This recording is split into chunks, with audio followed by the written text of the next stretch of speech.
Amen. Encore une fois, bonjour. Et soyez bénis dans la présence de Dieu. Nous pouvons nous saluer si vous n'avez pas encore fait ça. Et nous souhaiter bon anniversaire. Et comme Néhémie disait aux enfants d'Israël, ce jour de joie, il dit, aujourd'hui c'est un jour de joie. Allez manger, buvez, réjouissez-vous, car la joie du Seigneur sera votre force. Et quand nous allons partir d'ici, va bien manger. Amen. Et pose la question à ton voisin, s'il a quelque chose pour bien manger. Au cas contraire, tu l'invites à venir manger avec toi.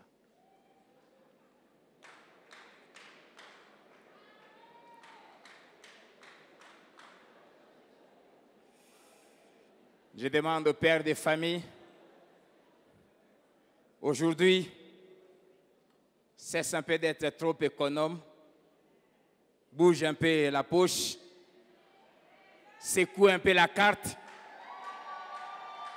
prends papa, prends maman, prends les enfants, allez au restaurant. Cédric, tu n'as pas bougé. Amen. Réjouissons-nous. La Bible dit, l'Éternel a fait pour nous de grandes choses. Nous sommes un. Ça, c'est eux-mêmes qui ont dit ça. Et puis après, ils ont encore dit, les autres disaient, l'Éternel a fait pour eux de grandes choses et ils sont. Donc les autres ont vu comment ils manifestaient la joie. Allez manger, allez boire dans le Seigneur. J'ai dit dans. À l'intérieur. Dans le Seigneur.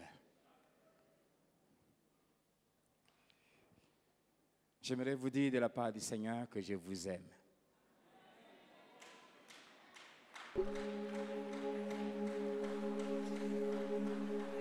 Je vous porte dans mon cœur.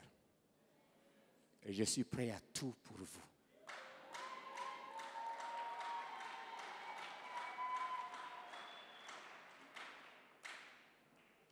Et avec toutes les grâces de Dieu, je ne permettrai à personne de vous faire du mal.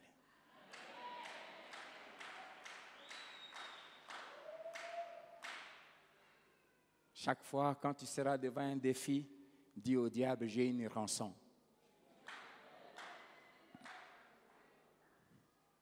J'ai quelqu'un qui est prêt à sacrifier ses nuits et ses jours pour se tenir devant le trône et lever un mur en ma faveur.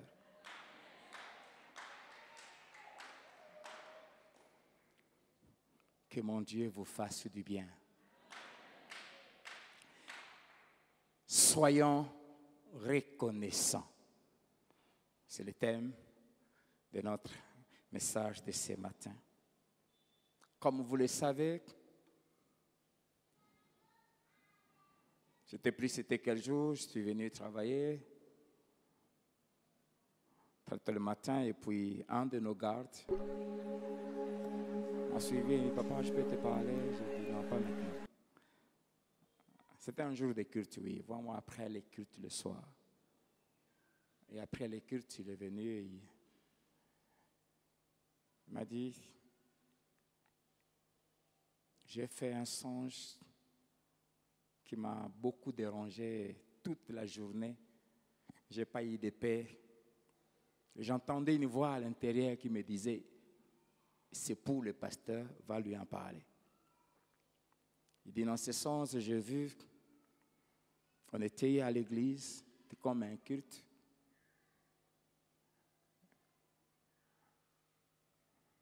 Il y a une maman qui s'était battue avec son mari et puis, pendant qu'il se battait, quelque chose il s'est frappé, qui a frappé l'enfant est tombé, l'enfant est mort.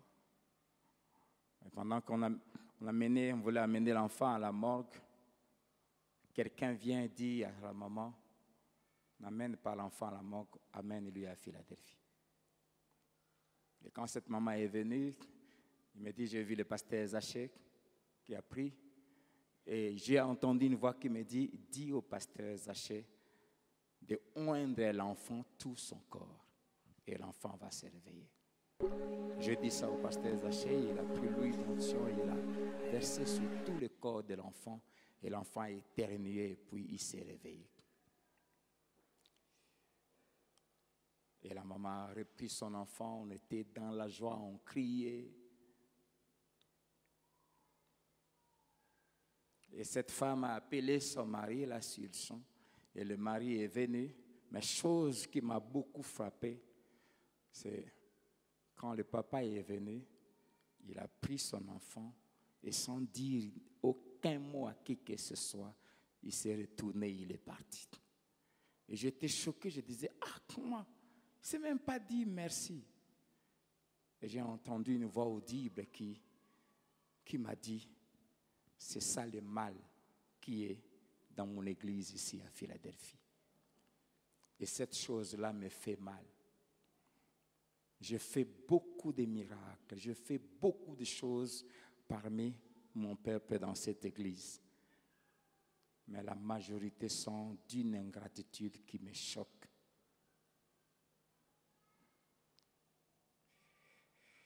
Quand il m'a dit ça, Jésus m'a dit merci et il est parti. Au milieu de la nuit, j'ai prié. Et c'est là que le Seigneur va me faire revenir cette histoire. Et Dieu m'a dit, c'est un problème sérieux, prends ça à cœur. Et il m'a dit, regarde le calendrier. Quand j'ai regardé le calendrier, le 19, ça tombait. Un dimanche, il dit, ce dimanche, tu feras un culte spécial. Et tu demanderas à quiconque reconnaît que je lui ai fait du bien au travers de toi et de ta femme dans cette église, qu'il m'apporte une offrande spéciale. Et c'est la raison de ces cultes. Et je prie que nous cessions d'être ingrats. Soyons reconnaissants. Des passages, Colossiens chapitre 3, verset 15. Nous avons besoin qu'il ait la dernière phrase. On va lire tous les versets. Colossiens 3, verset 15. Et Luc chapitre 8, verset 1 à 3. Luc 8, 1 à 3. Colossiens 3, 15. Et que la paix de Christ à laquelle vous avez été appelés pour former un seul corps règne dans vos cœurs. Est-ce qu'on peut lire la dernière phrase ensemble? Et soyez reconnaissants. Et soyez, c'est à l'impératif, c'est un ordre, c'est un commandement du Seigneur. Soyez reconnaissants. Et Luc chapitre 8, verset 1 à 3, nous montre une catégorie de personnes qui avaient manifesté de la reconnaissance. Ensuite, Jésus allait de ville en ville et de village en village, prêchant et annonçant la bonne nouvelle du royaume de Dieu. Les 12 étaient avec lui et quelques femmes qui avaient été guéries d'esprits malins et de maladies. Marie, dite de Magdala, de laquelle étaient sortis 7 démons, Jeanne, femme de Chuzac, intendant de Rhodes, Suzanne et plusieurs autres qui l'assistaient de leurs biens. Quand je lis ce passage, je me suis dit, mais où étaient les hommes? Est-ce que Jésus n'avait guéri, délivré que les femmes? Où étaient les hommes? Dans cette équipe de gens qui manifestaient de la reconnaissance, il n'y avait aucun homme.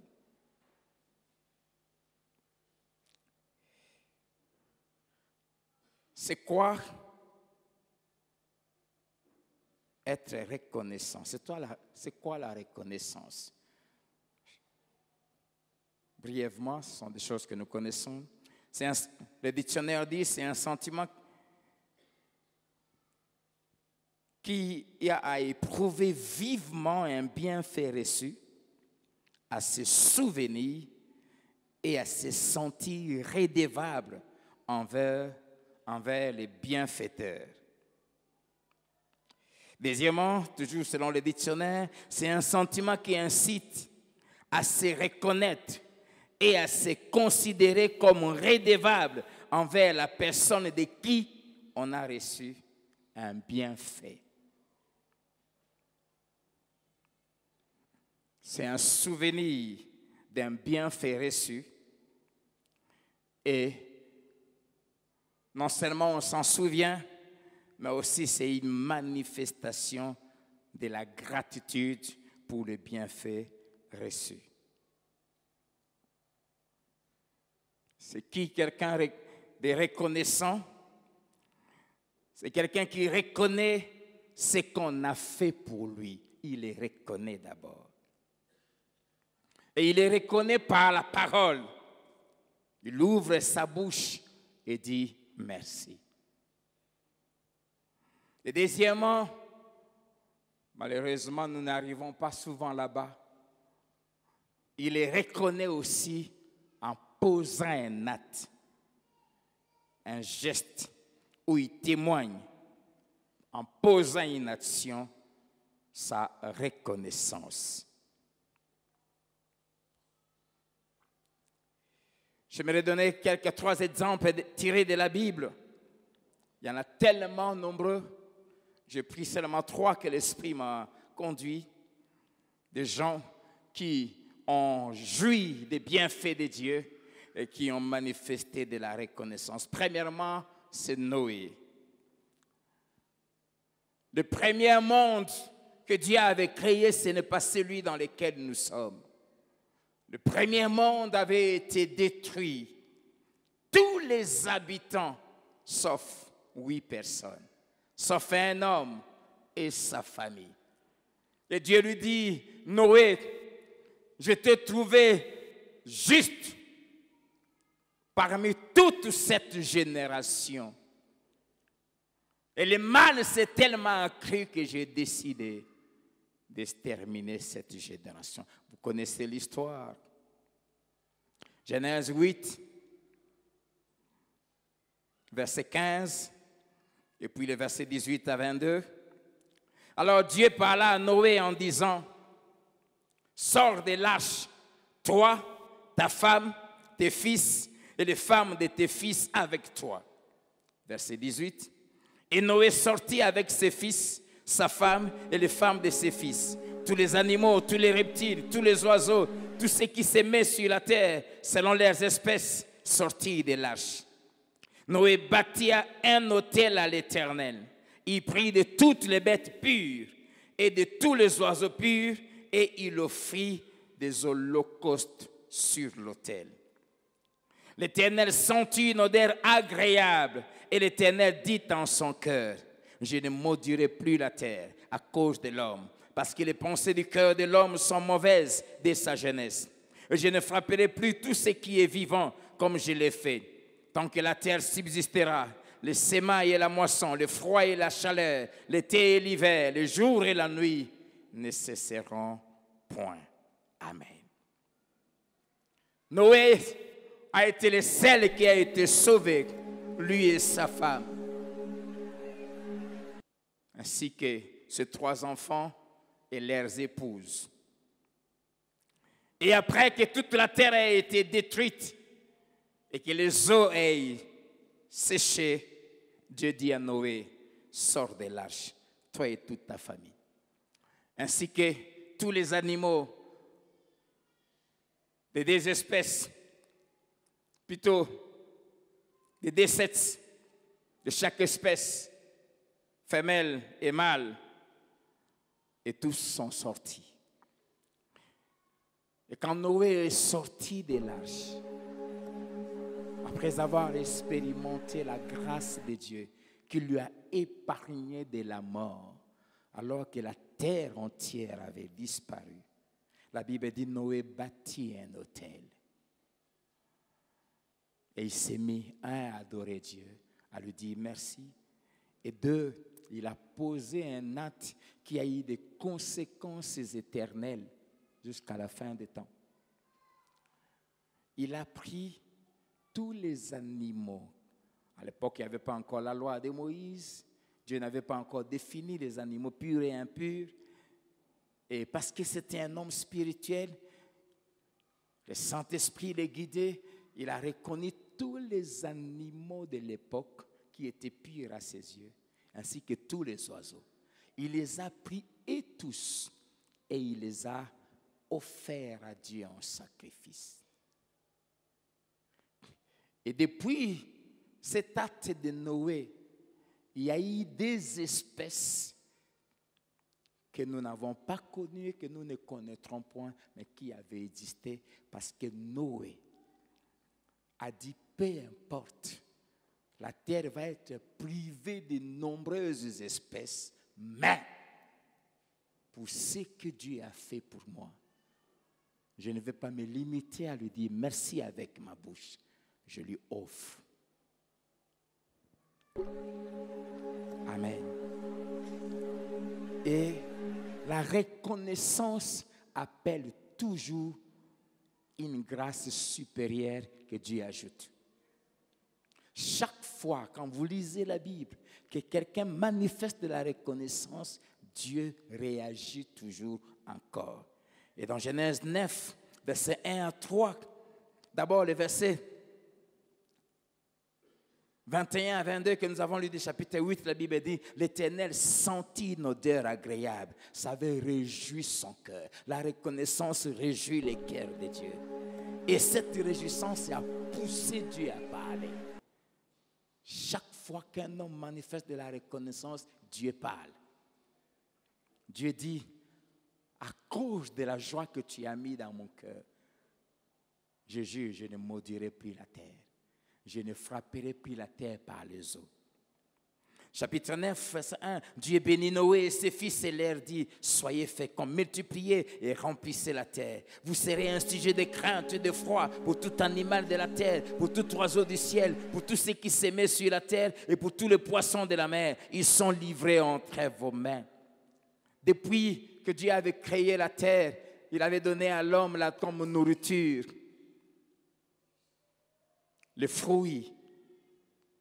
Il n'y avait que les fruits des arbres. Mais après cet acte de Noé, Dieu a ajouté aux fruits la viande. Je vous donne tous les animaux. Ça sera votre nourriture. Amen. Et quand vous lisez à la maison, versets 8 à 17, Dieu va établir une alliance avec Moïse et avec Noé, simplement à cause de ce que Noé avait posé comme acte de reconnaissance. Et Dieu dit, c'est ici le signe de l'alliance que j'établis entre moi et vous, et tous les êtres vivants qui sont avec vous, pour les générations à toujours. J'ai placé mon arc dans la nuit, et il servira de signe d'alliance entre moi et la terre. Quand j'aurai rassemblé des nuages au-dessus de la terre, l'arc paraîtra dans la nuit. Et je me souviendrai de mon alliance entre moi et vous et tous les êtres vivants de toute chair. Et les eaux ne deviendront plus un déluge pour détruire toute chair. L'arc-en-ciel. Aujourd'hui, nous voyons l'arc-en-ciel sortir. C'est un signe d'alliance que Dieu avait traité avec Noé. Pourquoi? Parce que Noé lui avait manifesté de la reconnaissance. Je prie que ton acte de reconnaissance amène Dieu à traiter avec toi une alliance qui va être une bénédiction pour ta postérité.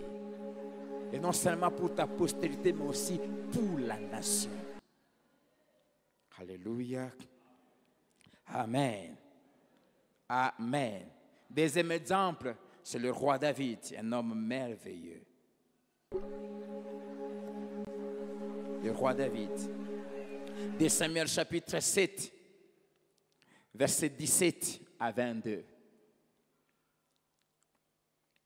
David est arrivé au trône de la manière que vous connaissez. Il a ramené l'arche. Il a commencé à rétablir les choses. Et Dieu va parler au prophète Nathan, donner un message à David concernant sa famille dans les siècles à venir. De Samuel 7, 17 à 22, Nathan rapporta à David toutes ces paroles et toute cette vision. Verset 18. Et le roi David alla se présenter devant l'Éternel et dit, « Qui suis-je, Seigneur éternel ?» Cette phrase me conduit tous les jours, chaque fois. Je dis toujours à Dieu, « Qui suis-je ?» Et quand je dis cette phrase, j'ai toujours le sentiment de me mettre à terre, de reconnaître ma petitesse. Qui suis-je, Seigneur éternel? Et quelle est ma maison pour que tu m'aies fait parvenir où je suis? C'est encore peu de choses à tes yeux, Seigneur éternel. Tu parles aussi de la maison de ton serviteur pour les temps à venir, car Dieu lui a dit, je mettrai un de tes fils éternellement sur le trône d'Israël. Il parlait de Jésus. Et tu daignes instruire un homme de ces choses, Seigneur éternel. J'aime le verset 20, il dit, que pourrait te dire de plus, David? Tu connais ton serviteur, Seigneur éternel. À cause de ta parole, selon ton cœur, tu as fait toutes ces grandes choses pour les révéler à ton serviteur. Que tu es donc grand, éternel Dieu, car nul n'est semblable à toi et il n'y a point d'autre Dieu que toi, d'après tout ce que nous avons entendu de nos oreilles. Amen. Quand Dieu a envoyé Nathan dire à David que tu ne vas pas me bâtir le temple, mais un de tes fils qui sortira de tes entrailles, je vais l'utiliser, ce sera lui qui bâtira. Je serai pour lui un père, il sera pour moi un fils. Et d'éternité en éternité, un de tes fils sera assis sur mon trône. Tu auras toujours une lampe devant mes yeux. Et Nathan est venu pour dire à David ces paroles. Quand David a entendu ces paroles, la Bible dit qu'il est allé au temple et il s'est prosterné et il a prononcé ces paroles. Il dit, qui suis-je? Déjà tu m'as amené, moi un pauvre berger, jusqu'au trône. Et tu trouves que ça ne te suffit pas. Et tu y ajoutes encore. Tu décides, tu parles de ma maison pour les années à venir, pour les siècles à venir. Non, David, pas pour les siècles, mais pour l'éternité.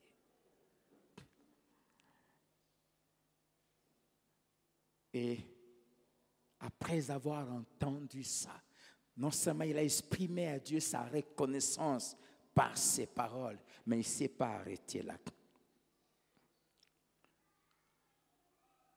Il va poser 3 actes. D'abord,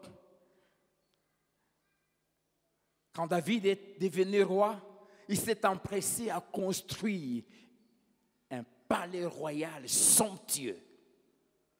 Et il est entré et il a commencé à habiter. Et puis il se rend compte que l'arche, symbole de la présence de Dieu, vit dans une tente. Et quand Nathan est venu lui annoncer ces choses, David fait une première chose après être allé dans la maison de Dieu, dit merci par sa bouche.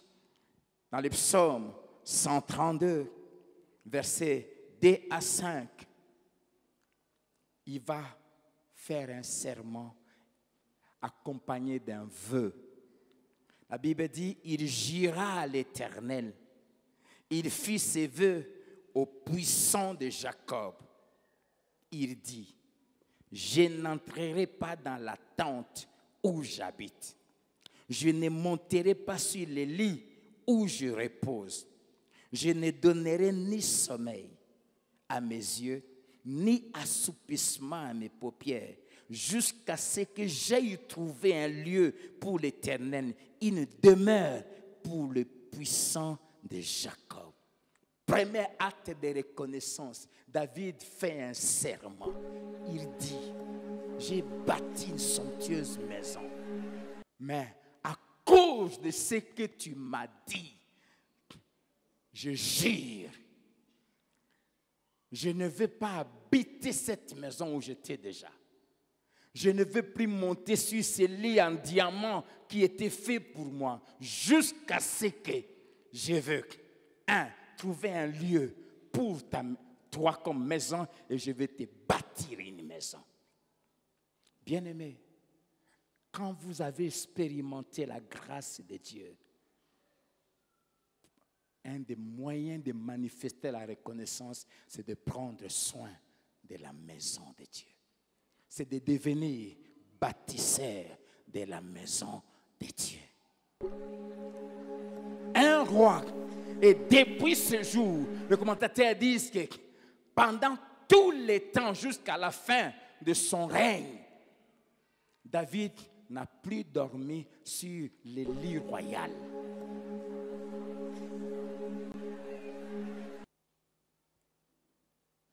Deuxième acte qu'il va poser, 1 Chronique 29. Nous avons lu ça le dimanche passé, versets 1 à 3. Parce que Dieu lui a dit que ce n'est pas toi qui vas me bâtir, alors qu'il avait eu l'intention. Ce n'est pas comme nous. Parce que je rêvais avoir tel poste. Mais quand Dieu choisit quelqu'un d'autre, je me désintéresse, j'abandonne. Non. David, lui, a dit à Dieu, je vais te bâtir un temple. Et puis après, Dieu va lui dire, non, toi, ce n'est pas toi qui vas le faire. Mais je vais te donner un fils qui le fait. Ça pouvait le décevoir. Mais il s'est incliné et dit, d'accord, mais au moins, je ne vais pas bâtir le temple, mais je vais tout apprêter. Verset 1, la Bible dit, le roi David dit à toute l'assemblée, mon fils Salomon, le seul que Dieu ait choisi est jeune et d'un âge faible. Et l'ouvrage est considérable, car ce palais n'est pas pour un homme, mais il est pour l'Éternel Dieu. J'ai mis toutes mes forces à préparer pour la maison de mon Dieu de l'or pour ce qui doit être de l'or, de l'argent pour ce qui doit être de l'argent. Et ici, tant de choses.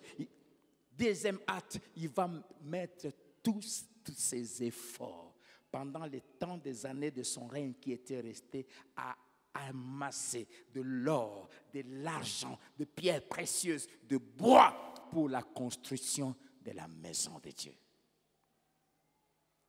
Et troisième acte qu'il va poser, le verset 3, il dit, de plus, dans mon attachement pour la maison de mon Dieu, je donne à la maison de mon Dieu l'or et l'argent que je possède en propre, outre tout ce que j'ai préparé pour la maison du sanctuaire. Et j'ai compris que c'est là surtout où Dieu a ressenti beaucoup de douleur.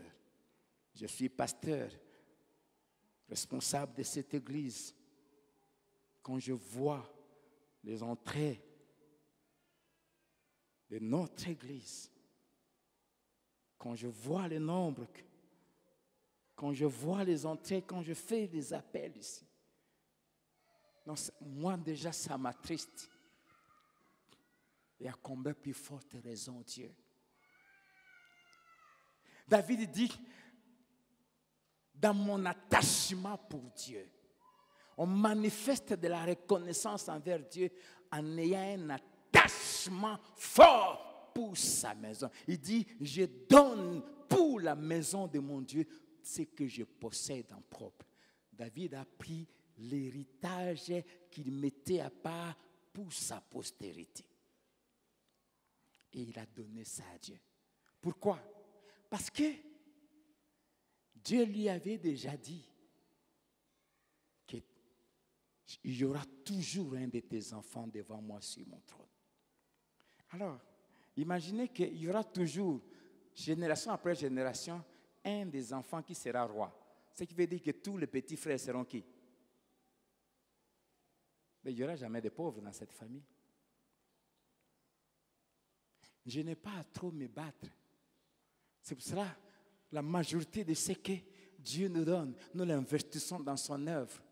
On ne prépare pas grand-chose pour ses enfants. Parce que Dieu a déjà dit ce qui fait leur destinée.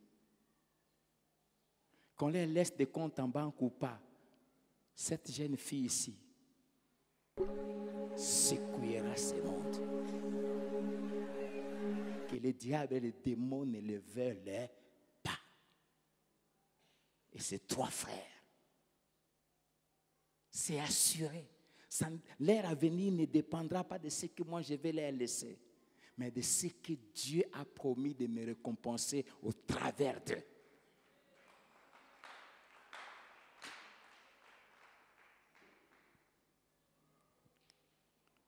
Alléluia. Je vous en supplie. Quand je vois pour les 9 000 à rembourser, même ceux qui étaient dans cette fameuse commission 50, et même, personne ne leur avait demandé. C'est moi, ils n'ont donné que 2 000 et quelques. Et toute l'église, ça n'a pas atteint 1 000.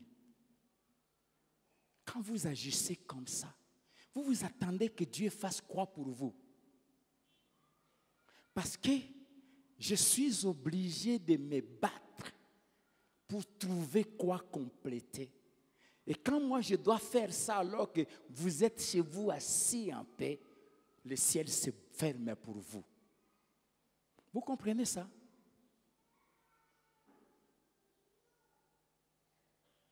Et gloire à Dieu.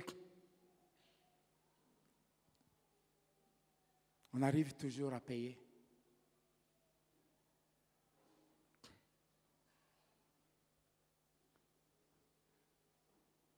Comment on peut se battre pour s'occuper de la maison de Dieu alors que ses enfants jouissent des grâces de Dieu?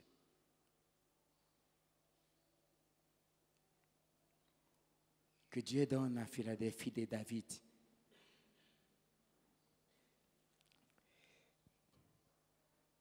Troisième exemple, c'est Salomon. 1 Roi chapitre 3, versets 3 à 5. Salomon aimait l'Éternel et suivait les coutumes de David, son père. Le roi se rendit à Gabaon pour y sacrifier, car c'était le principal des hauts lieux. Salomon offrit 1000 holocaustes sur l'autel. À Gabaon, l'Éternel apparut en songe à Salomon pendant la nuit, et Dieu lui dit, demande ce que tu veux que je te donne. Verset 15, Salomon s'éveilla et voilà le songe. Salomon revint à Jérusalem et se présenta devant l'arche de l'alliance de l'Éternel. Il offrit des holocaustes et des sacrifices d'action de grâce et il fit un festin à tous ses serviteurs. Le roi Salomon, d'abord, il est issu d'une relation que Dieu n'avait pas vraiment approuvée. Une mauvaise relation. Deuxièmement, Salomon n'était pas le fils aîné. Salomon ne méritait pas de devenir roi à la place de son père. Et aussi, il était trop jeune, immature, inexpérimenté. Et du vivant de son père, il n'avait exercé aucune fonction. Il ne connaissait rien. Mais Dieu l'a choisi. Et quand Dieu l'a choisi et l'a établi sur le trône, une des premières choses que Salomon fait, il va à Gabaon. C'est là où se trouvait l'arche. C'est là où se trouvait la maison de Dieu à l'époque. Pour dire merci à Dieu. Mais j'aimerais souligner une chose. Ça commence par Salomon aimait l'Éternel. La manifestation de la reconnaissance est toujours conditionnée par l'amour qu'on a envers le bienfaiteur. Salomon aimait l'Éternel. Si vous n'aimez pas Dieu, vous ne le serez jamais reconnaissant quoi qu'il fasse. Vous ne reconnaîtrez jamais ce qu'il fait. Du reste, même quand vous vous plaignez là, vous dites qu'il ne fait rien, vous êtes en vie.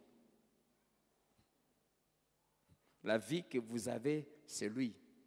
La Bible dit de lui nous viennent les mouvements et l'être. Tu bouges tes mains, tu bouges tes bras. Pendant que je parle, il y en a qui font ça, il y en a qui font ça, il y en a qui font ça. Il y en a qui se redressent. Tous ces mouvements-là, tu ne les fais pas par toi-même, ça vient de lui. Et même quand tu ne veux pas reconnaître là, ton propre corps te dit menteur, mauvais. Moi, je bouge parce que lui me le permet. Amen. Vous ne saurez jamais vous occuper de la maison de Dieu, investir dans tout ce qu'on est en train de faire si vous n'avez pas de l'amour pour Philadelphie. La femme de Dieu nous en a beaucoup parlé la semaine. Vous ne pouvez jamais manifester de la reconnaissance envers nous, les serviteurs que Dieu a établis, si vous ne nous aimez pas. Ça commence par Salomon aimer l'Éternel. Deuxièmement, Salomon va dans la maison de Dieu, il rend grâce à Dieu. Et après avoir exprimé sa reconnaissance par ses paroles, il pose un acte. La Bible dit que Salomon offrit 1000 holocaustes. La loi exigeait un seul bélier. Et Salomon en a offert 1000. Il est allé au-delà de tout ce que la loi exigeait. Simplement parce que quand il s'est regardé, quand il regardait sa mère, comment sa mère est entrée dans la cour royale, comment lui il est né, la position qu'il occupait parmi les enfants, la grâce que Dieu lui a faite, il dit non, je ne donnerai pas un bélier, 1000. En tant que roi, Salomon avait secoué l'économie d'Israël. 1000.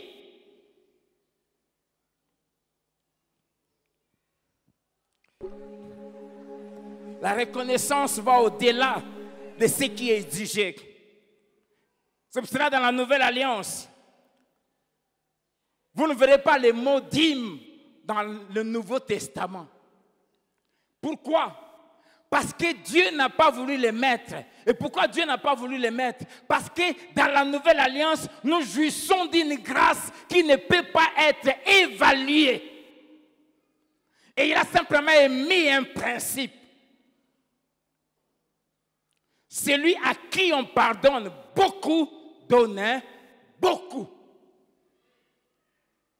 Votre manière d'être reconnaissant envers Dieu prouve votre prise de conscience de l'œuvre que Dieu a accomplie dans votre vie.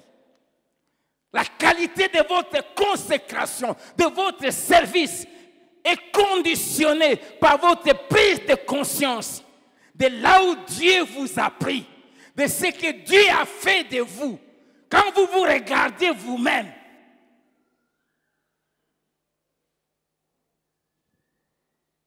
mais si vous vous dites que c'est vous-même qui vous êtes fait,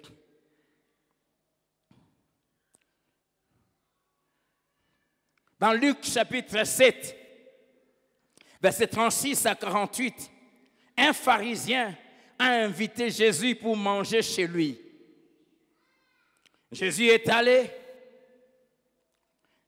et pendant qu'ils étaient à table, une femme prostituée, célèbre,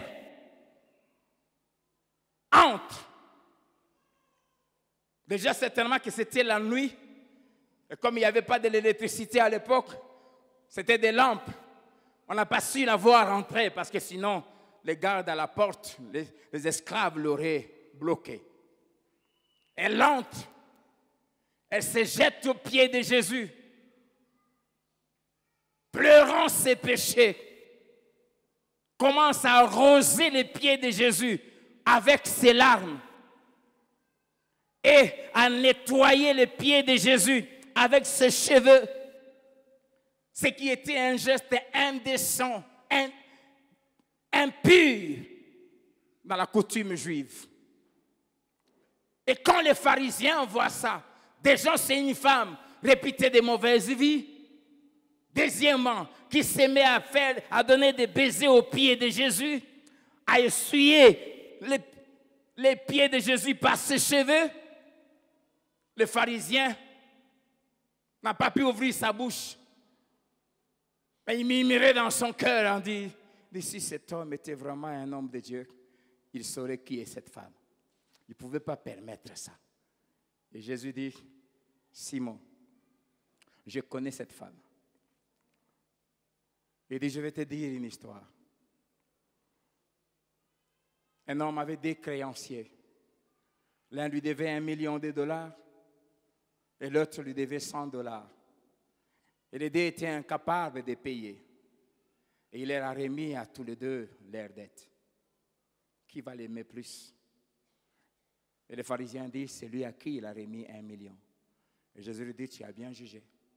Il dit, tu vois cette femme? Je suis entré chez toi.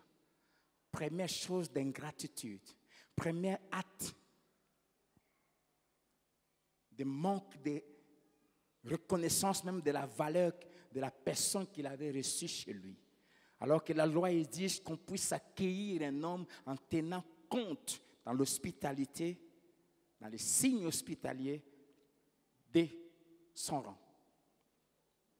Jésus dit, je suis entré chez toi. Tu n'as pas respecté les rites. Tu ne m'as pas donné de l'eau. Tu ne m'as pas lavé les pieds. Tu as des esclaves qui sont destinés à ça. Tu n'as pas ordonné à un de tes esclaves de me laver les pieds. Mais elle a lavé mes pieds avec ses larmes. Je suis entré chez toi. Deuxième acte de la loi que tu n'as pas appliquée. Tu n'as pas versé de l'huile sur ma tête. Quand on recevait un invité, la première chose qu'on faisait, on demandait aux esclaves de lui laver les pieds. À cause de la poussière. C'est un désert. Deuxième acte, on lui versait l'huile en l'embrassant, en lui donnant des baisers, une manière de le souhaiter bienvenue. C'est comme ça que ça s'est fait chez les Juifs. Simon n'a pas fait ça. Jésus lui dit, tu ne m'as pas donné des baisers. Mais elle n'a pas cessé de me baiser les pieds. Je suis entré chez toi. Tu ne m'as pas traité comme il fallait.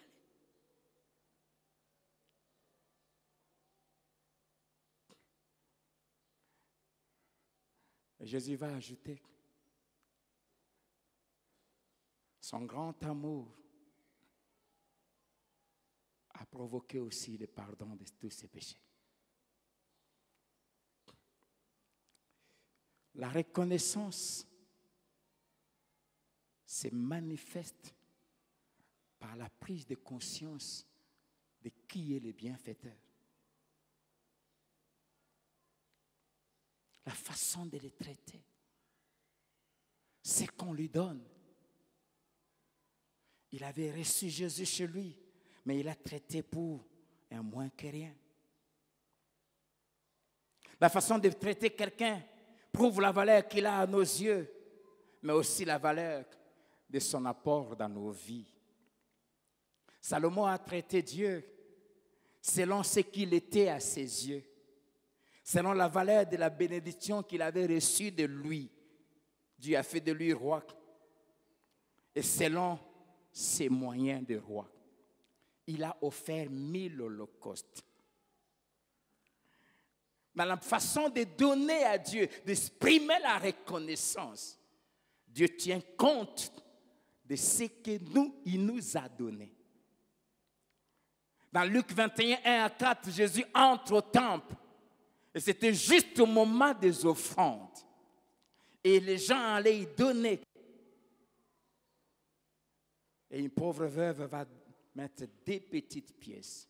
Et Jésus va dire, les autres ont donné de l'air superflu. C'est-à-dire quoi? Ils n'ont pas donné selon les grâces qu'ils ont reçues de Dieu.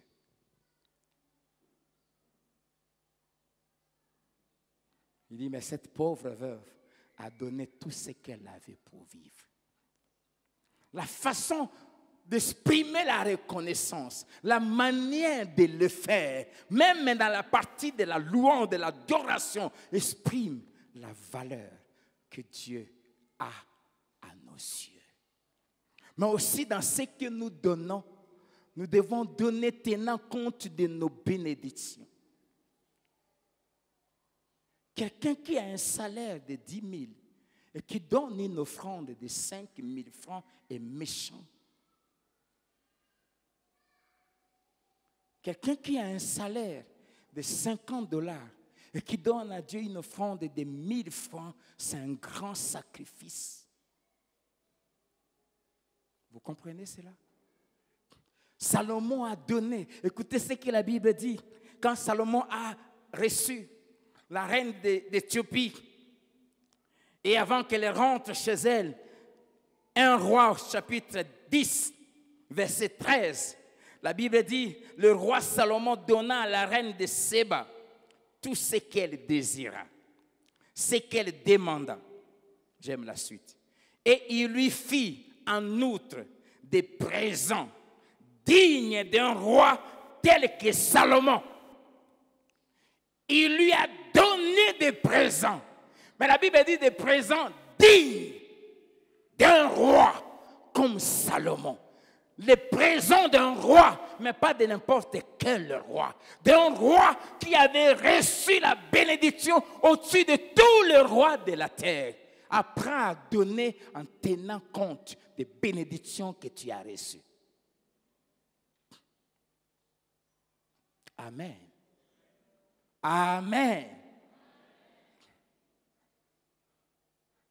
À une époque de notre vie où Dieu nous avait tellement visités, un dimanche dans Santimungu, j'ai préparé mon enveloppe. Et quand ça arrive le moment de donner cette enveloppe d'action de grâce, j'entends le Seigneur me dire, pour tout ce que je t'ai donné cette année, c'est ça que tu veux me donner. Je ne vous dis pas le montant, mais c'était consistant. Et le Seigneur me dit, ça ne vaut pas la peine. Donne-moi cette voiture que tu aimes, avec laquelle tu es venu. Et j'ai béni Dieu pour la femme que j'ai. Pendant que je luttais dans mon cœur, ma femme me tient la main. Souvent quand on est assis, quand il me tient la main, il me dit, elle a reçu quelque chose. Elle me tient la main et me dit, Dieu me dit qu'on donne la voiture. Je l'ai regardé. Je lui ai dit, c'est la même chose. Je suis en train de me battre. J'ai pris un papier. J'ai écrit. Je n'ai pas mis le nom. J'ai simplement dit, nous donnons telle voiture. Telle. Ça se trouve au parking.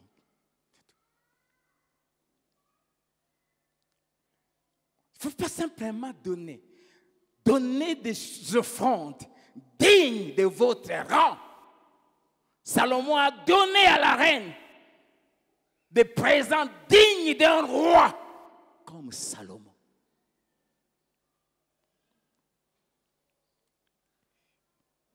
Et quand Salomon a fait ça, il a immolé 1000 holocaustes. Pendant qu'il était en train de faire ça, Dieu s'est levé de son trône, il regarde, il dit, waouh! À peine Salomon termine, il part dormir.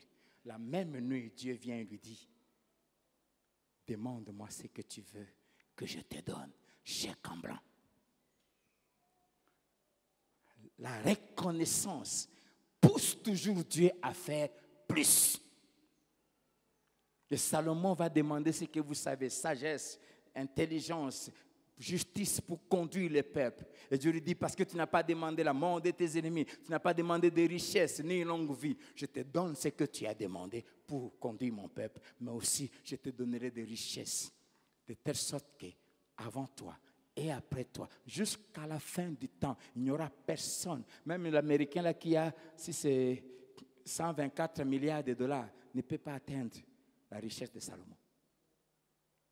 Jésus a dit, toute la richesse de la faune, dit, ne peut pas être comparée à la gloire de Salomon. Amen. Amen. Et quand Dieu va lui dire ça, Salomon va s'élever et commencer à bâtir les temples. Et quand il va achever la construction du temple, il va encore manifester la reconnaissance. 1 Roi chapitre 8, verset 63, la Bible dit, Salomon immola 22 000 bœufs. Vous avez bien entendu? 22 000 bœufs, 120 000 brebis pour les sacrifices d'action de grâce qu'il offrit à l'Éternel. 22 000 bœufs. Ngombe. Avant, il avait donné 1000 holocaustes. Il est passé de 1000, alors que la loi exige un seul. Si tu es conscient de ce que Dieu a fait dans ta vie, alors que la dîme parle de 1/10, les gens qui sont conscients, comme moi, de ce que Dieu a fait dans leur vie, ils ne donnent plus 10%. Parce que dans la nouvelle alliance, Dieu a simplement établi un principe. Celui qui sème beaucoup moissonnera beaucoup. Et celui qui sème peu moissonnera peu.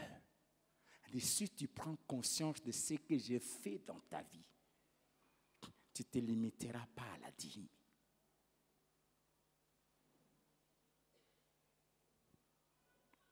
« 22 000 bœufs. » Je ne sais pas quel pays a des élevages comme ça. 22 000. Et 120 000 brebis.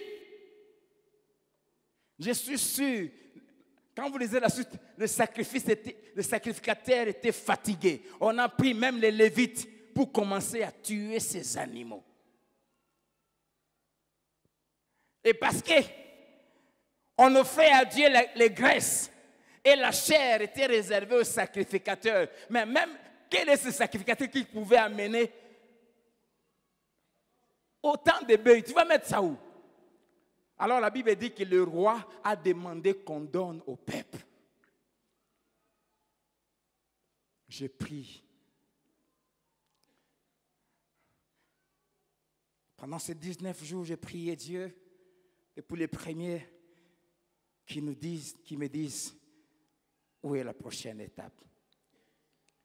Il y a 4 jours, chez moi à la maison, sous les arbres, j'ai prié et le Seigneur a commencé à me dire, mon église ne peut pas être pauvre.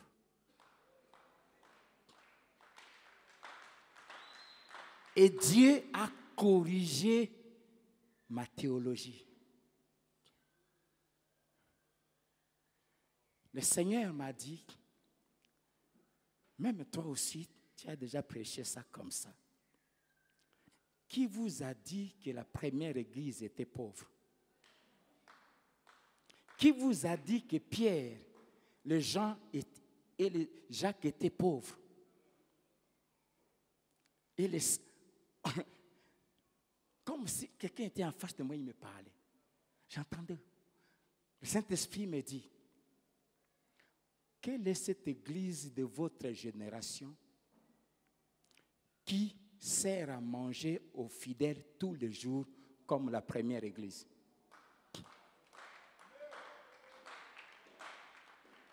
La Bible dit, on préparait à manger pour les fidèles. tous les jours.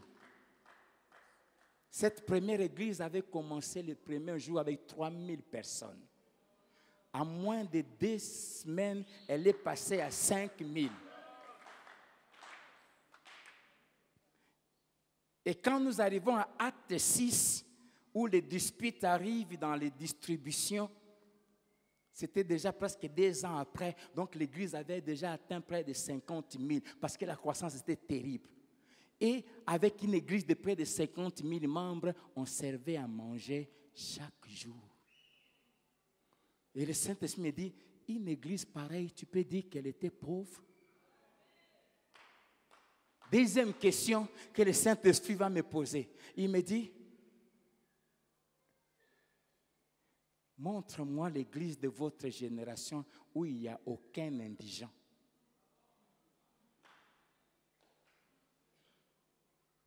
Et la Bible dit, Dieu ne ment pas. Dans cette église, il n'y avait pas d'indigents. Je déclare et je décrète, à dater d'aujourd'hui, dans Philadelphie, Lubumbashi, il n'y aura plus jamais d'indigents. L'argent va couler à flot ici à Philadelphie. Philadelphie aura des avions. Nous allons bâtir une des premières choses. Bientôt, on va faire de ces lieux. Je disais à un frère, dans 3-4 mois, vous allez commencer à quitter vos maisons, pas pour venir prier. Simplement, il fait tellement beau ici que tu viens simplement, tu te mets ici et tu passes ta journée au temple. J'ai gardé la maquette moi-même. Attendez. Alors, donne l'argent pour ça. Si tu ne le fais pas, ça va venir d'ailleurs. Dieu m'a dit, ils étaient trop nombreux, mais il n'y avait aucun indigent. Et le Seigneur me pose une troisième question. Dans cette première église, les fidèles vendaient des parcelles, vendaient des terrains et ils apportaient l'argent où? Où? Au pied des apôtres.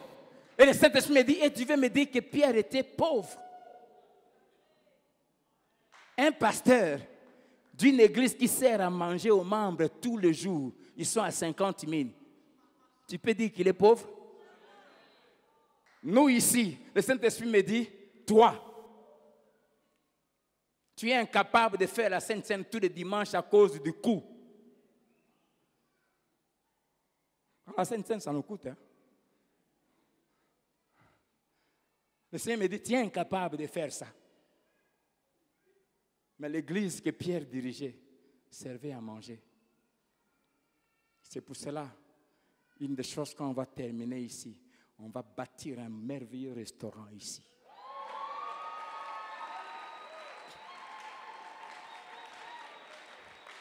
D'un standing. Avant d'aller au travail, tu viens, tu prends ton petit déjeuner. D'un standing. Coco Faté. Parce que là où nous allons, sorcier, convertis-toi. Tu perds ton temps. Le diable n'a pas l'argent à te donner. Tu veux être riche, viens ici. Crois en mon Dieu. Et Dieu me dit,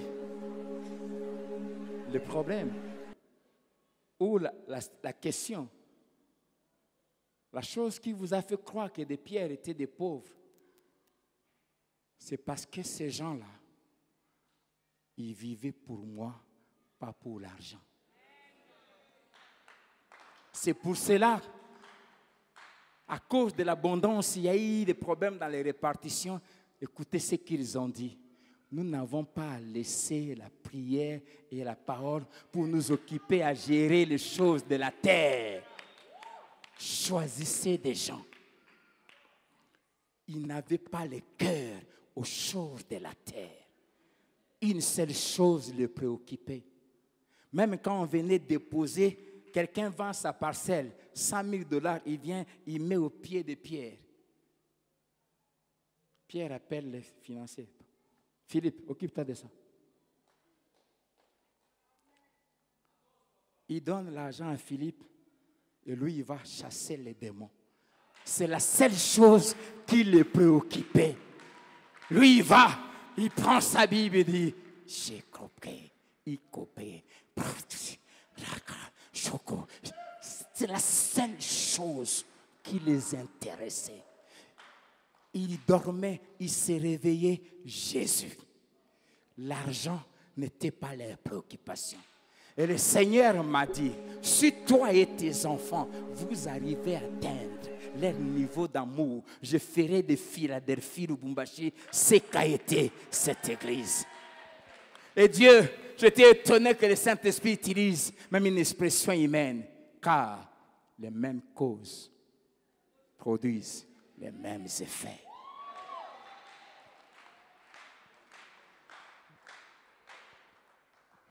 C'est pour ça que j'ai dit, mon jeûne est terminé.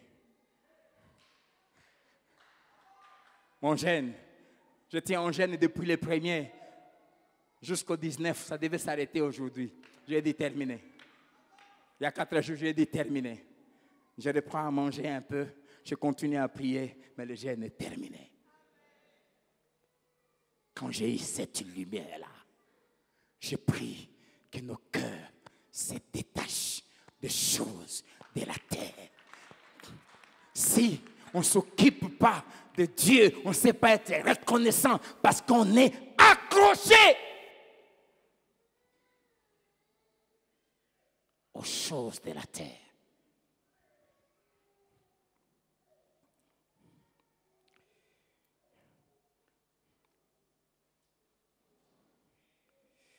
Cette reconnaissance envers Dieu qui est l'auteur de toutes les grâces se manifeste de plusieurs manières. Premièrement, par l'adoration, la louange de nos bouches, comme nous l'avons fait pendant 1h30 ici. Hébreux 13, verset 15, la Bible dit par lui, a dit par Jésus, offrons sans cesse à Dieu un sacrifice de louange, c'est-à-dire le fruit de l'œuvre qui confesse son nom. Un sacrifice de louange, c'est-à-dire le fruit de l'œuvre qui confesse son nom. Psaume 50, verset 23. Celui qui offre pour sacrifice des actions de grâce me glorifie, dit l'Éternel. David dit dans le psaume 116, verset 12, comment rendrai-je à l'Éternel tous ses bienfaits envers moi? Il dit, je lèverai la coupe de délivrance. Il dit, je proclamerai ses délivrances. Ah, l'ingratitude choque Dieu. Dans Luc 17, versets 15 à 19,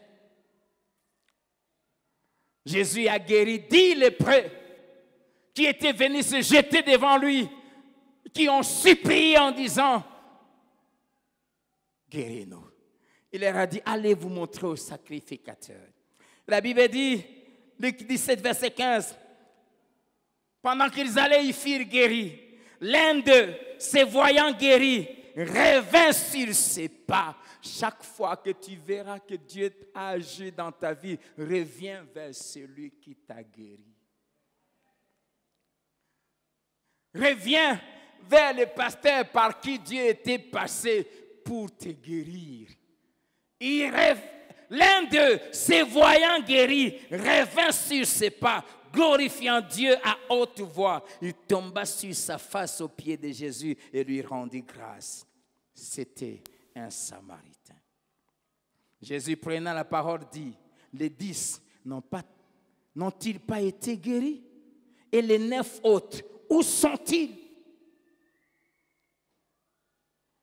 Nous sommes 6 000 et quelques. Est-ce que Dieu n'a pas agi? Cette histoire révèle que dans les églises, il n'y a que 10%, 1 sur 10, qui manifestent la reconnaissance. Et ce qui est grave, Jésus ajoute ceci. Ne s'est-il trouvé que cet étranger pour revenir et donner gloire à Dieu? Vous ne pouvez pas venir ici et ne pas être visité par Dieu. Mais il n'y a qu'un dixième qui manifeste de la reconnaissance. Et souvent, ce sont des étrangers. Et c'est une réalité biblique. C'était un étranger. Les enfants de la maison, c'est-à-dire les Juifs, tous sont partis, sont allés se réjouir. Mais aucun n'a osé revenir. Dans Luc 4, versets 24 à 27, Jésus a dit, je vous l'ai dit en vérité, aucun prophète n'est bien reçu dans sa patrie. Je vous l'ai dit en vérité, il y avait plusieurs veuves en Israël du temps d'Élie, lorsque le ciel fut fermé 3 ans et 6 mois, et qu'il y eut une grande famine sur toute la terre. Et cependant, Élie ne fut point envoyé vers aucune d'elles, si ce n'est vers une femme veuve, à Sarepta dans le pays de Sidon. Il y avait aussi plusieurs lépreux en Israël, plusieurs, du temps d'Élisée le prophète. Et cependant, aucun d'eux ne fut purifié, si ce n'est Naaman, les Syriens. Voici cette réalité qui date des siècles jusqu'à aujourd'hui. Aucun pasteur n'est bien apprécié par ses propres brebis. Aucun pasteur n'est bien traité par ses propres enfants. Souvent, ce sont les étrangers qui prennent très bien soin de nous.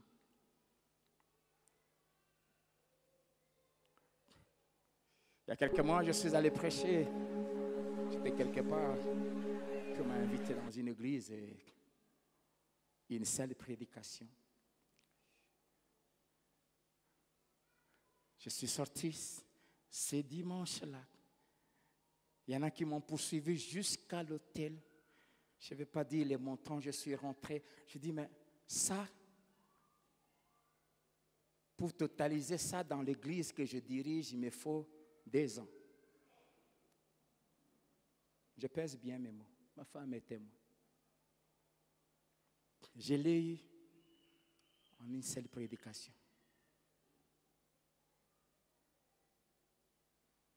À l'étranger, ailleurs. Ce n'est pas à l'étranger, toujours en RDC. Jésus dit, alors qu'il était chez lui à Nazareth, il dit, un prophète n'est méprisé que dans sa propre patrie. Il est moins traité. Il va leur donner cet exemple, il dit, il y avait beaucoup de lépreux à l'époque d'Élisée le prophète en Israël. Mais aucun d'eux n'a été purifié, si ce n'est Naaman, un Syrien. Il y avait aussi beaucoup de veuves en Israël au temps d'Élie.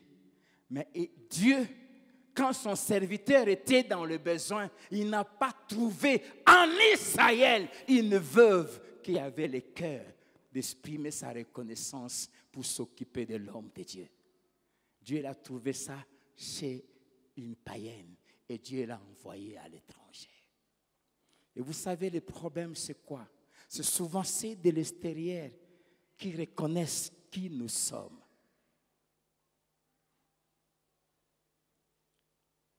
J'ai entendu un jour quelques 4 frères parler en mal de cette femme.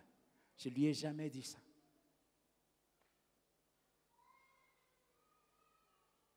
Mais la façon dont elle est traitée, en dehors, quand je lis ce qu'on lui envoie comme des messages partout dans le monde, par les gens qui la suivent. Mais ici, où Dieu l'a établi, on la déteste. Bizarre. Bizarre. C'est une réalité biblique. C'est pour cela aussi, souvent, le ciel vous est fermé. Pourquoi? Quand Dieu nous envoie Quand c'est au dehors qu'on est considéré, les grâces qui sont sur nous vont aussi où? Là où on est considéré. C'est pour cela souvent, quand on prie pour nos propres enfants, souvent le ciel est bloqué. Mais pour ceux de l'extérieur, parfois simplement en cours de route, j'ai passé un frère d'une autre église ici à Lubumbashi. Me voit, il arrête sa voiture.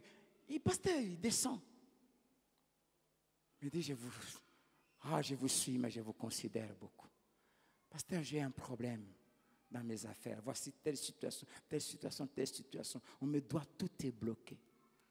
Sur le champ, je lui ai simplement dit, dans les 7 jours qui viennent, tout ton argent, une affaire de 350 000 $ qui était bloquée, on va te le payer.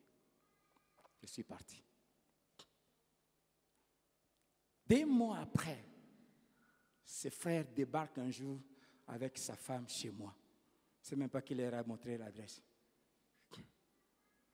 Pasteur, tu te rappelles ce que tu m'avais dit quand ce jour-là je vous ai arrêté? Dieu a fait exactement comme tu avais dit. Tu avais dit dans les 7 jours. 3 jours après, j'ai été appelé. Et on a commencé à me payer. Et il est venu manifester sa reconnaissance. Et il a laissé une enveloppe qui pèse. C'est que les enfants de la maison, ils viennent, on prie. Quand Dieu agit, ils disparaissent. Tu entendras simplement.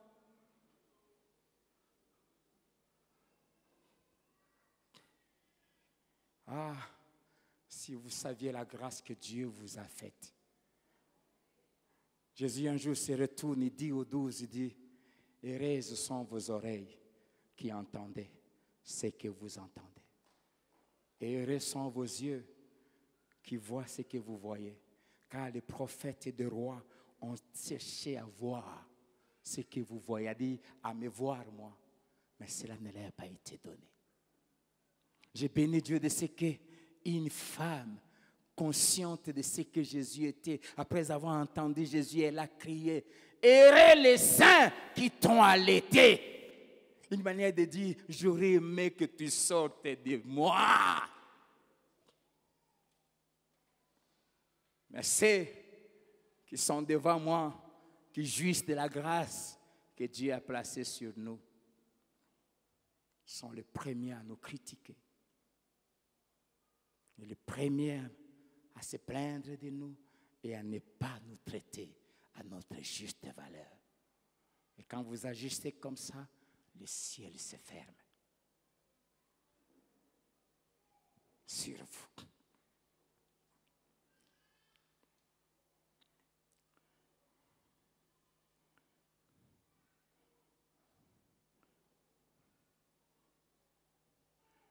Deuxième manière de manifester la reconnaissance, c'est en se consacrant à Dieu pour le servir comme jamais.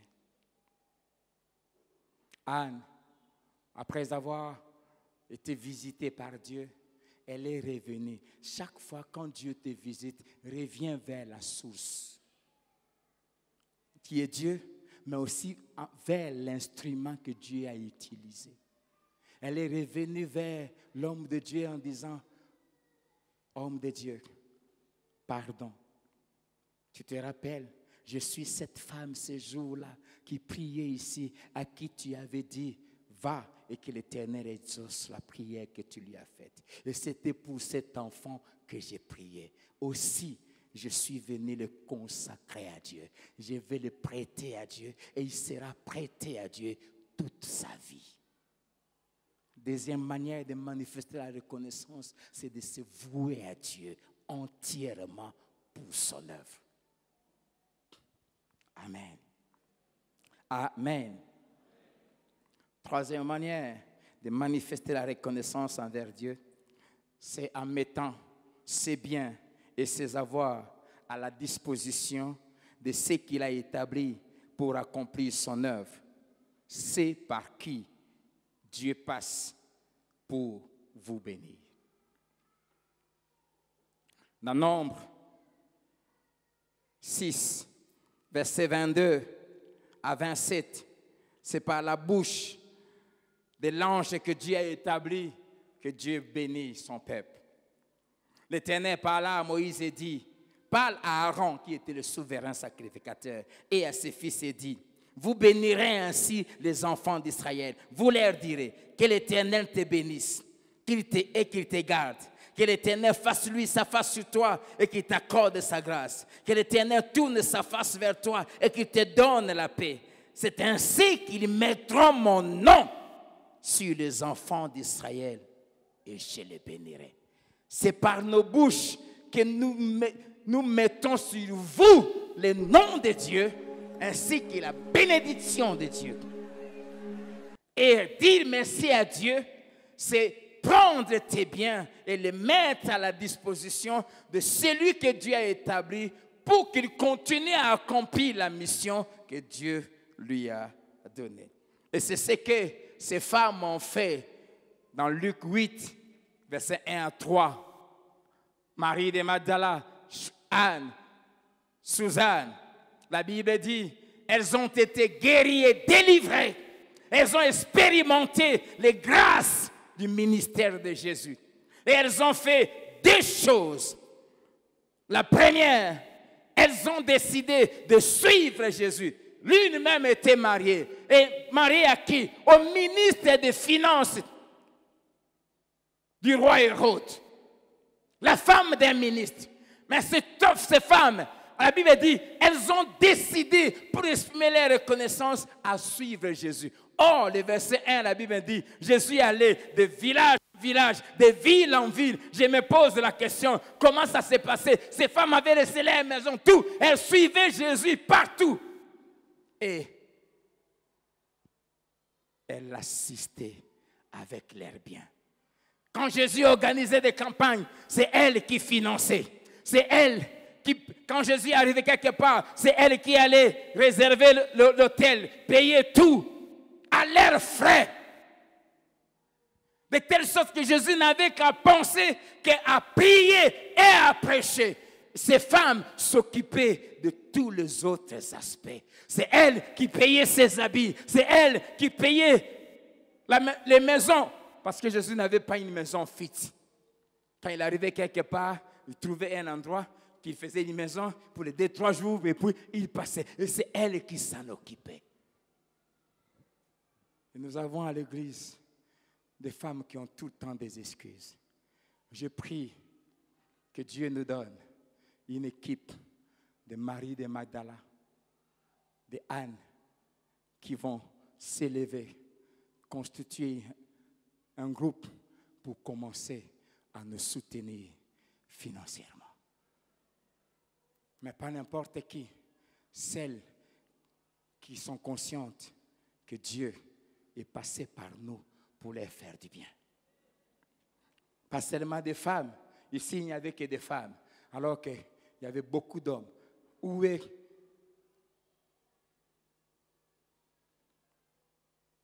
cet homme à qui Jésus avait ressuscité sa fille? Il n'est pas là. Où sont tous les hommes à qui Jésus avait fait du bien? Ils ne sont pas là. Pourquoi? Ils sont au travail. Ils n'ont pas le temps. Ce sont ses affaires à lui. Hein? Il a dit que Dieu pourvoira, non? Que Dieu s'occupe de lui. Ah oui, et il le fait trop bien. Alléluia. Amen. Elles ont bénéficié des biens spirituels de Jésus et elles ont mis à sa disposition leurs biens temporels. 1 Corinthiens 9, verset 11, l'apôtre Paul dit, si nous avons sémé parmi vous les biens spirituels, est-ce une grosse affaire si nous mentionnons vos biens temporels? Dieu a établi une loi jusqu'à la fin des temps. Il y aura les sémailles et il y aura la moisson.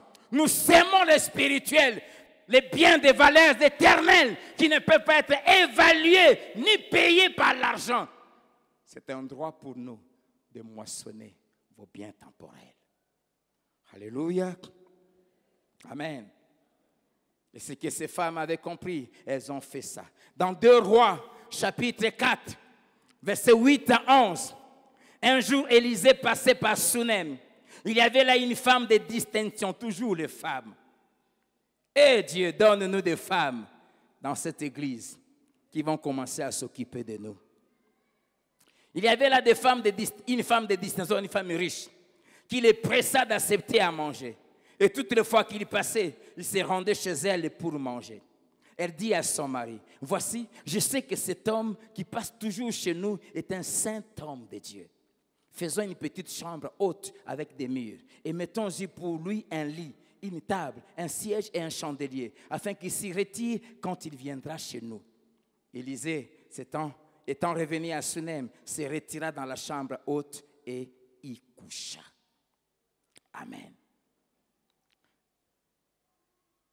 Cette femme, remarquez, si vous voulez investir vos biens temporels chez un homme de Dieu, 4 conditions. La première, reconnaître qu'il est vraiment un homme de Dieu. Cette femme avait reconnu en Élisée. Elle a vu Élisée passer et dit, cet homme ici, c'est un homme de Dieu. Deuxièmement, reconnaître qu'il est un saint homme de Dieu, un homme qui craint Dieu. Troisièmement, reconnaître qu'il est au service de l'œuvre et du royaume de Dieu. Cette femme a reconnu qu'Élisée était au service de Dieu et de l'œuvre de Dieu. Et ces hommes de Dieu ont des droits, mais on en a parlé le dimanche passé, ils ne peuvent pas les revendiquer parce que Dieu les a interdits. Dans 1 Corinthiens 9, j'ai relu ça, 12, 15 et 18. Si d'autres jouissent de ces droits sur vous, n'est-ce pas plutôt à nous d'en jouir? Mais nous n'avons point usé de ce droit. Au contraire, nous souffrons tout afin de ne pas créer d'obstacle à l'évangile. Verset 15. Pour moi, je n'ai usé d'aucun de ces droits. Et ce n'est pas afin de les réclamer à ma faveur que j'écris ainsi. Car j'aimerais mieux mourir que de me laisser enlever ce sujet de gloire. Amen. 18. Quelle est donc ma récompense? C'est d'offrir gratuitement l'évangile que j'annonce sans user de mon droit de prédicateur de l'évangile. Ils ont des droits, mais ils ne peuvent pas les revendiquer. Remarquez dans l'histoire de cette femme de Sunem, 3 choses importantes. La première, l'initiative est venue d'elle. C'est elle qui a pris l'initiative de commencer à prendre soin de l'homme de Dieu. Deuxièmement, la Bible dit, elle le pressa. C'est-à-dire avec insistance pour que l'homme de Dieu soit sûr que tu tiens à le faire. Elle a insisté. Cela veut dire qu'Élisée avait refusé. Élisée était un homme très pudique, très saint, très consacré. Vous allez voir même, quand il va commencer à rester, quand il passait à Sunem, dans cette chambre haute, quand il parlait, il voulait parler à la femme, il passait par son serviteur. Jamais il traitait avec elle comme ça. Élisée avait refusé, mais la femme a insisté. Elle avait dit, elle le pressa. Et l'homme de Dieu a compris que c'était Dieu. Troisième chose, elle l'a fait d'elle-même. Les pas vers l'homme de Dieu avec des suggestions. Verset 9, elle a dit à son mari, cet homme qui passe ici chez nous, c'est un saint homme de Dieu. Construisons-lui une maison. Mettons des lampes pour que quand il passe, il va se retirer, à prendre le temps de parler à Dieu pour faire son œuvre. Faire ça, c'est que cette femme ne savait pas. En faisant cela pour l'homme de Dieu, 1, elle a prêté à Dieu. 2, elle a obligé Dieu de venir résoudre ses propres problèmes. Amen. N'attendez pas qu'on vous demande. Nous ne le ferons jamais. L'initiative doit venir vers vous. Doit venir de vous. quand vous reconnaissez qui nous sommes. En faisant cela, elle a prêté à l'Éternel, elle a obligé Dieu, sans prier ni gêner, à commencer à s'occuper de ses affaires. Pourquoi? Parce que quand tu reçois ou tu investis dans un homme de Dieu, un saint homme de Dieu, tu vas recevoir 8 bénédictions.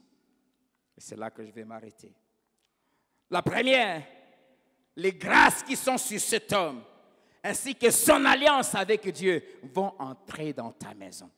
Dans Matthieu 10, versets 11 à 13, Jésus a dit, quand il a envoyé les disciples des années, il dit, quand vous allez prêcher, celui qui va vous recevoir, acceptez votre message, qui va vous recevoir, entrez chez lui. Et quand vous allez entrer, dites que la paix soit avec cette maison. Et votre paix entrera et s'installera dans cette maison. Nous portons la paix. Nous portons avec nous les grâces, les miracles, les prodiges, les faveurs, tout ce que Dieu a prévu de faire dans vos vies. Il suffit que vous reconnaissiez que nous sommes sérieux, que vous identifiez qu'il y a du sérieux là-bas. Et quand vous vous mettez à vous investir, tout ce que Dieu a mis en nous se transfère aussi chez vous. Quand un homme de Dieu entre chez toi, la Bible dit sa paix. Jésus a dit, là où on ne va pas vous recevoir, que votre paix sorte et parte avec vous. Quand tu me rejettes, tu rejettes tout ce que Dieu a mis à moi. Et tu feras 20 ans ici à Philadelphie, tu ne recevras rien de moi.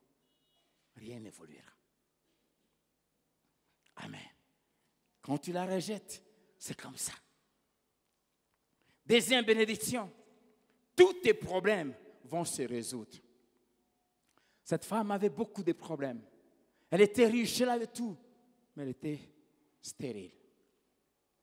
Troisième bénédiction, tu obliges cet homme de Dieu, en investissant dans sa vie, à faire de tes problèmes ses problèmes à lui. Pourquoi? Parce que tu es devenu son allié dans son ministère.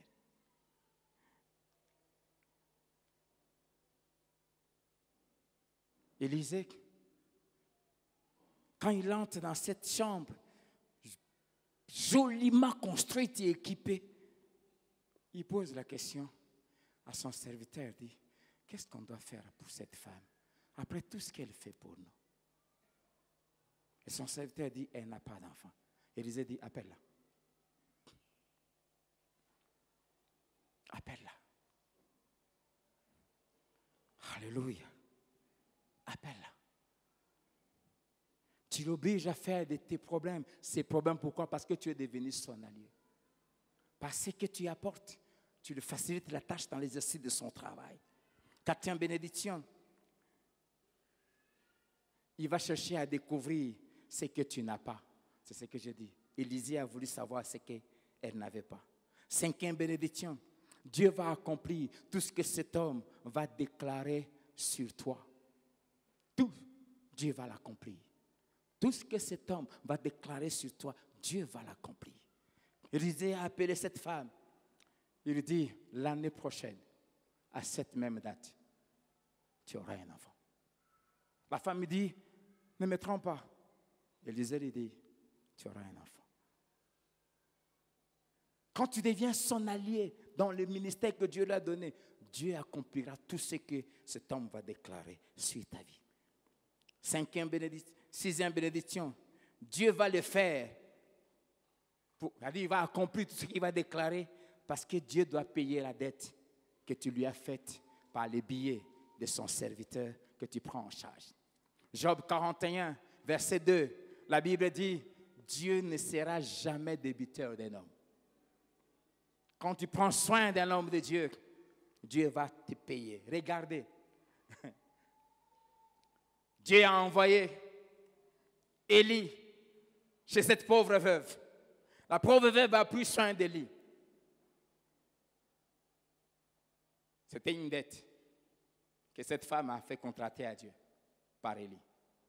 Et Dieu a payé cette dette en ressuscitant son enfant. Amen. C'est toujours comme ça.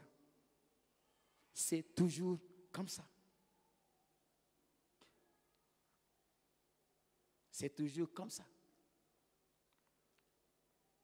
Ces frères de cette église dont j'ai parlé tout à l'heure, sa femme s'est retrouvée, devait accoucher il n'y a pas longtemps. Quelque part, il m'appelle et dit, papa, il y a telle complication. J'ai déclaré, le soir,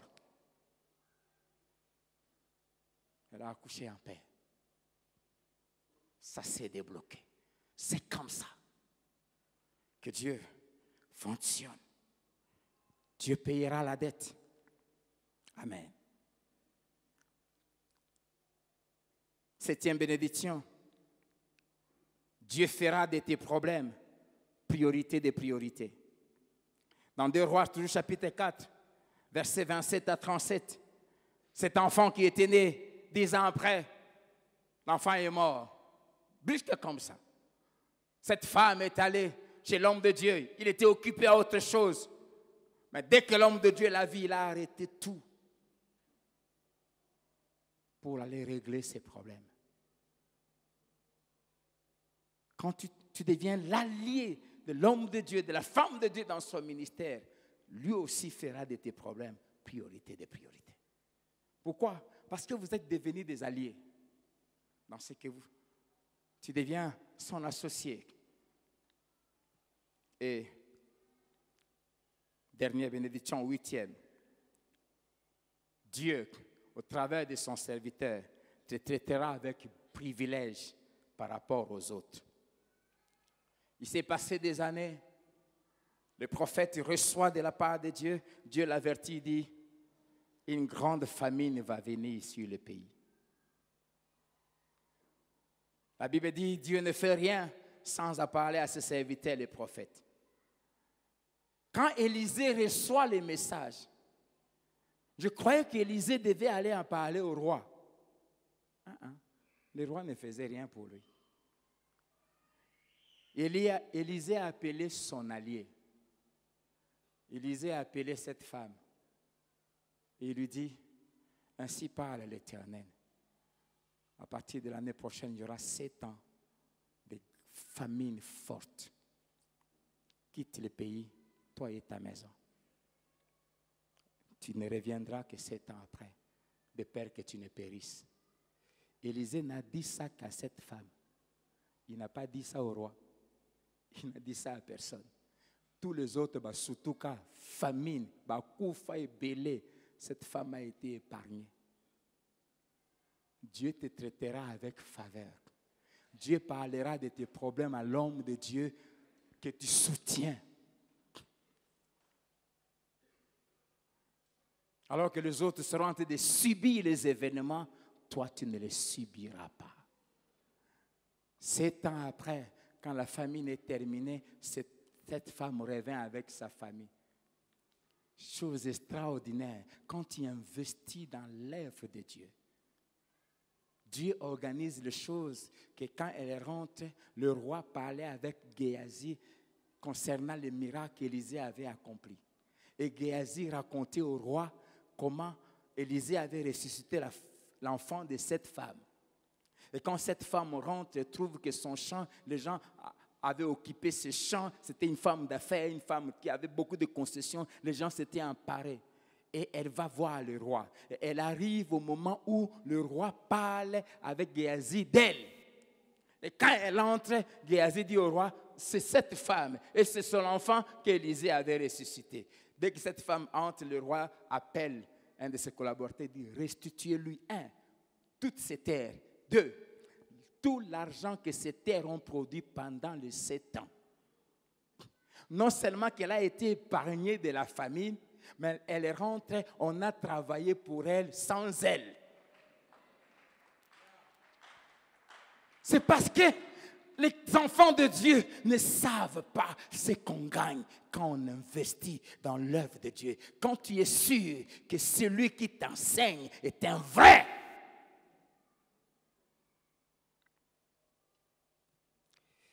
Pour terminer, des choses à retenir. La première chose, c'est que ce qu'on offre à Dieu à l'Église pour rendre grâce, il y avait 5 sacrifices. Mais les sacrifices d'action de grâce, Dieu l'avait donné à Aaron, c'est-à-dire au pasteur, établi comme droit d'onction. L'onction a des droits. Lévitique chapitre 7, verset 34 à 36. Ce qu'on donne à Dieu comme action de grâce, Dieu l'a donné à ses serviteurs comme droit d'onction. Lévitique 7, 34 à 36. Car je prends sur les sacrifices d'action de grâce offerts par les enfants d'Israël, la poitrine qu'on ajoutera de côté et d'autre, et l'épaule qu'on présentera par élévation. Et je les donne au sacrificateur Aaron et à ses fils par une loi perpétuelle qu'observeront les enfants d'Israël.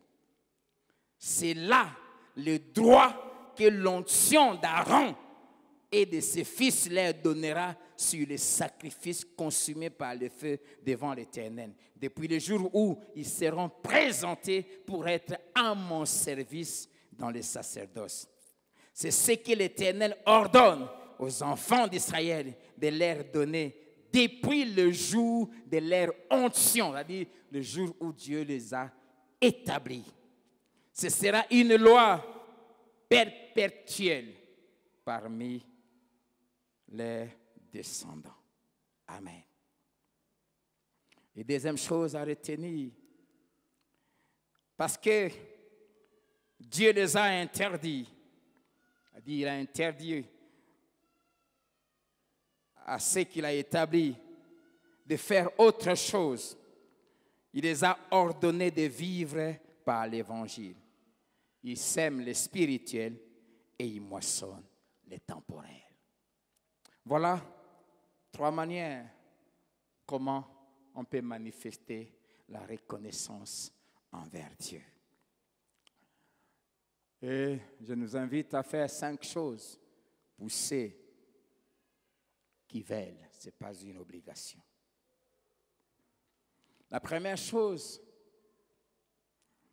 que tout celui et toute celle qui reconnaît dans son cœur que Dieu a fait quelque chose pour lui ou pour elle, par nous et par cette Église, pendant ces 6 ans, ou depuis le jour qu'il est venu ici à Philadelphie, voici 5 choses que je te propose à faire ce matin.